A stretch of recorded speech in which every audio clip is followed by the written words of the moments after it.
ബീനമാസ് വേൾഡിലേക്ക് എല്ലാവർക്കും സ്വാഗതം. അപ്പം ഞങ്ങളുടെ സ്ഥലത്തെ കൃഷികളാണിത്. മുരിങ്ങയാണ്. മുരിങ്ങ നന്നായിട്ട് പൂക്കും. ഇത് ഒരു വർഷത്തിൽ 3 പ്രാവശ്യം പൂക്കുന്ന മുരിങ്ങയാണ്.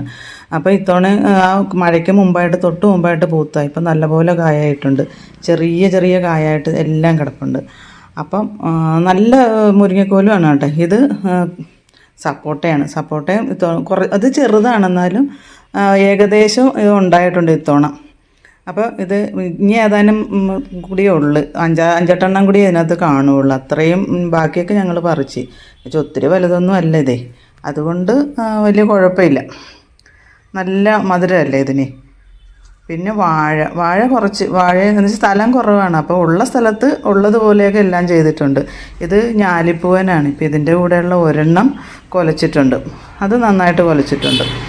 അപ്പം മഴക്കാലമായാലും വലിയ കുഴപ്പമാണ്, എന്നാലും വലിയ ഇതില്ലാണ്ടങ്ങ് പൊക്കോളും. ഇത് പേരയാണ്. ഇത് ചാമ്പപ്പേരയാണ്. ചാമ്പങ്ങയുടെ ടേസ്റ്റാണ് ഇതിൻ്റെ ഉള്ള് നല്ല ചുവപ്പാണ്. അപ്പോൾ പേര തന്നെ ഒരു 2-3 ടൈപ്പ് ഉണ്ട്.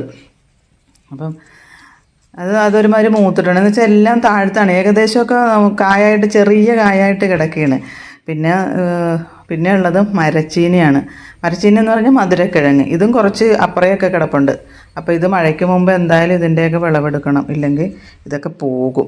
പിന്നെ ഇത് കറിവേപ്പാണ്. നന്നായിട്ട് നല്ല രീതിയിൽ തന്നെ നിൽപ്പുണ്ട്. അപ്പോൾ പിന്നെ ഇത് കൂവയാണ്. കൂവ കുറച്ചുണ്ട്, അപ്പുറയൊക്കെ കൂവയുണ്ട്. അത് നല്ല കൂവയാണ് കേട്ടോ.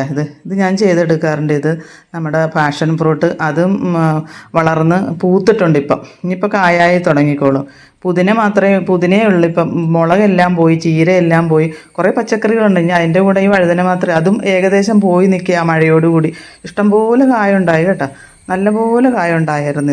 ഇതിപ്പോൾ ഏത് നിമിഷവും പോകും. അതിൻ്റെ കൂടെ ഒരു പൂ നിന്നാണ്, അത് ഞാനെടുത്ത്. പിന്നെ പപ്പായയുണ്ട്. ഇത് പൊന്നാങ്കണ്ണി ചീരയാണ്. അതിൻ്റെ കൂടെ ഈ ചങ്ങലമ്പരണ്ടയും കൂടി വെച്ചിട്ടുണ്ട്.